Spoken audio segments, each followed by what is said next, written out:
ನಮ್ಮ ಜನ್ರೇಷನೆಲ್ಲ ಹೇಗಾಗ್ತಿದೆ ಅಂದರೆ old is gold ಅನ್ನೋ ಕಾನ್ಸೆಪ್ಟ್ಗೆ ಬರ್ತಾ ಇದೆ. ಹಳೆ ಕಾಲದ ಹೀರೋಯಿನ್ಸ್ಗಳನ್ನೆಲ್ಲ ನೋಡಿ ಯಪ್ಪ ಹೆಂಗೆ ಮೇಕಪ್ ಮಾಡ್ಕೊತಿದ್ದಾರೆ ಅಂತ ಐಬ್ರೋಸ್ ನೋಡಿ ಲ್ಯಾಶಸ್ ನೋಡಿ ನಾವು ಏನು ಹೇಳ್ತಾ ಇರ್ತೀವಿ ರೇಗಿಸ್ಕೊತಾ ಇರೋರು. ಈಗ ನಮ್ಗೆ ಅದೇ ಥರನೇ ಮೇಕಪ್ ನಮ್ಮ ಟ್ರೆಂಡಿಂಗ್ ಆಗ್ತಾ ಹೋಗ್ತಿದೆ.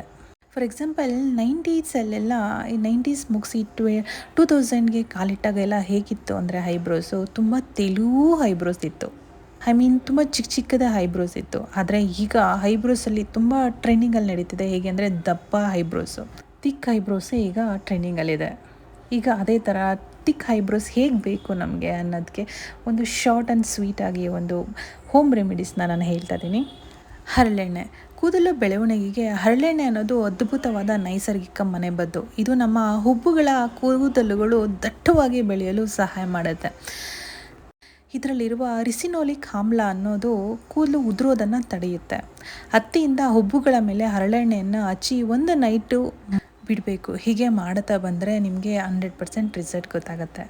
ಈವನ್ ಹೇರ್ಸ್ಗೆ ಮತ್ತು ಫೇಸ್ಗೆ ಯಾವ ಥರ ನಮಗೆ ಸಿರಮ್ಸ್ ಬರುತ್ತೋ ಅದೇ ಥರ ಐಬ್ರೋಸ್ಗಳಿಗೂ ಕೂಡ ಸಿರಮ್ಸ್ ಬರುತ್ತೆ. ಇದು ಐಬ್ರೋಸು ದಟ್ಟವಾಗಿ ಬೆಳೆಯೋಕ್ಕೆ ಎಂಕರೇಜ್ ಮಾಡುತ್ತೆ. ಅದು ಎಸ್ಪೆಷಲಿ ಆ ಸಿರಮಲ್ಲಿ ಬಯೋಟಿನ್ ಹಾಗೆ ಕೆರೋಟಿನ್ ಅನ್ನೋ ಅಂಶಗಳು ಇರಬೇಕು. ಆ ಥರ ಸಿರಮ್ಸ್ನ ನೀವು ಸೆಲೆಕ್ಟ್ ಮಾಡ್ಕೊಳ್ಳಿ. ಅದನ್ನು ದಿನಕ್ಕೆ 1 ಸಲ ಅಥವಾ 2 ಸಲ ಹಚ್ಚೋದ್ರಿಂದ ನಿಮಗೆ ರಿಸಲ್ಟ್ ಬರುತ್ತೆ. ಹಾಗೆ ತಲೆ ಕೂದಲಿಗೆ ನಾವು ಮೊಟ್ಟೆಯ ಬಿಳಿ ಭಾಗವನ್ನು ಹಾಕಿ ಮಸಾಜ್ ಮಾಡ್ತಾ ಇರ್ತೀವಿ, ಇಲ್ಲಾಂದರೆ ಅದನ್ನು ಲೋಳೆನ ಹಚ್ಕೋತಾ ಇರ್ತೀವಿ. ಅದೇ ಥರ ಹುಬ್ಬುಗಳಿಗೂ ಕೂಡ ನಾವು ಮೊಟ್ಟೆಯ ಹಳದಿ ಭಾಗ ಹಚ್ಕೊಳ್ಳೋದ್ರಿಂದ ಕೂದಲ ಬೆಳವಣಿಗೆಗೆ ಎಂಕರೇಜ್ ಆಗುತ್ತಂತೆ. ಮೊಟ್ಟೆಯ ಹಳದಿ ಭಾಗ ಏನಿರುತ್ತೆ ಆ ಭಾಗನ ಹಚ್ಚಿ 15ರಿಂದ 20 ನಿಮಿಷ ಬಿಡೋದ್ರಿಂದ ಇದು ನಮ್ಮ ಹುಬ್ಬುಗಳು ದಟ್ಟವಾಗಿ ಬೆಳೆಯುತ್ತೆ. ಹಾಗೆ ರೋಸ್ಮೇರಿ ಆಯಿಲ್ ಅಂತ ಬರುತ್ತೆ. ಅದು ತಲೆ ಕೂದಲಿಗೆ ಹಚ್ಕೊಂಡ್ರೂ ಸಹ ಕೂದಲು ದಟ್ಟವಾಗಿ ಬೆಳೆಯುತ್ತೆ ಅಂತ ಹೇಳ್ತಾರೆ. ಹಾಗೆ ಅದನ್ನು ಹುಬ್ಬುಗೂ ಕೂಡ ಯೂಸ್ ಮಾಡೋದ್ರಿಂದ ಐಬ್ರೋಸ್ ತಿಕ್ಕಾಗಿ ಬರುತ್ತೆ. ಹಾಗೆ ಮೆಂತ್ಯದ ಬೀಜವನ್ನು ನೈಟ್ ನೆನೆಸಿಟ್ಟು ಅದನ್ನು ಪೇಸ್ಟ್ ಮಾಡಿ ತಲೆ ಕೂದಲಿಗೆ ಹಚ್ಕೊಳ್ಳುವಂತೆ ಹುಬ್ಬಿಗೂ ಪೇಸ್ಟ್ ಮಾಡಿ ಹಚ್ಕೊಳ್ಳೋದ್ರಿಂದ ಕೂದಲು ಜಾಸ್ತಿ ಬೆಳೆಯುತ್ತೆ. ಕೂದಲುಗಳು ಉದುರುವುದನ್ನು ಇದು ತಡೆಗಟ್ಟುತ್ತಂತೆ.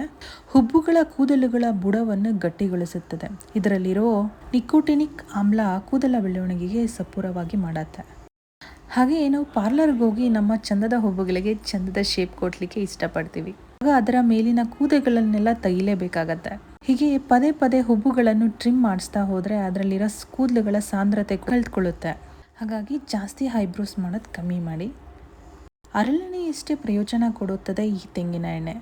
ತಲೆ ಕೂದಲನ್ನು ಎಷ್ಟು ದೃಢವಾಗಿ ಬೆಳೆಸುತ್ತೋ ಹಾಗೆ ಹುಬ್ಬುಗಳ ಕೂದಲ ಬೆಳವಣಿಗೆಗೂ ಕೂಡ ಇದು ಸಹಾಯ ಮಾಡುತ್ತೆ. ನೈಟ್ ಮಲ್ಕೊಬೇಕಾದ್ರೆ ಐಬ್ರೋಸ್ಗೆ ಅದನ್ನು ಅಪ್ಲೈ ಮಾಡಿ ಮಲ್ಕೊಳ್ಳೋದ್ರಿಂದ ಬೇಗ ರಿಸಲ್ಟ್ ಬರುತ್ತೆ ಅಂತ ಹೇಳ್ತಾರೆ. ನಾನು ಕೊಟ್ಟಂತಹ ಈ ಬ್ಯೂಟಿ ಟಿಪ್ಸ್ ನಿಮಗೆ ಇಷ್ಟ ಆಗಿದರೆ ದಯವಿಟ್ಟು ನಮ್ಮ ಕುಸಿಸ್ಟರ್ ವ್ಲಾಗ್ಗೆ ಸಪೋರ್ಟ್ ಮಾಡಿ. ಹಾಗೆ ಸಬ್ಸ್ಕ್ರೈಬ್ ಮಾಡದೆ ನೋಡ್ತಾ ಇದ್ದರೆ ದಯವಿಟ್ಟು ಸಬ್ಸ್ಕ್ರೈಬ್ ಮಾಡ್ಕೊಳ್ಳಿ. Thank you for watching.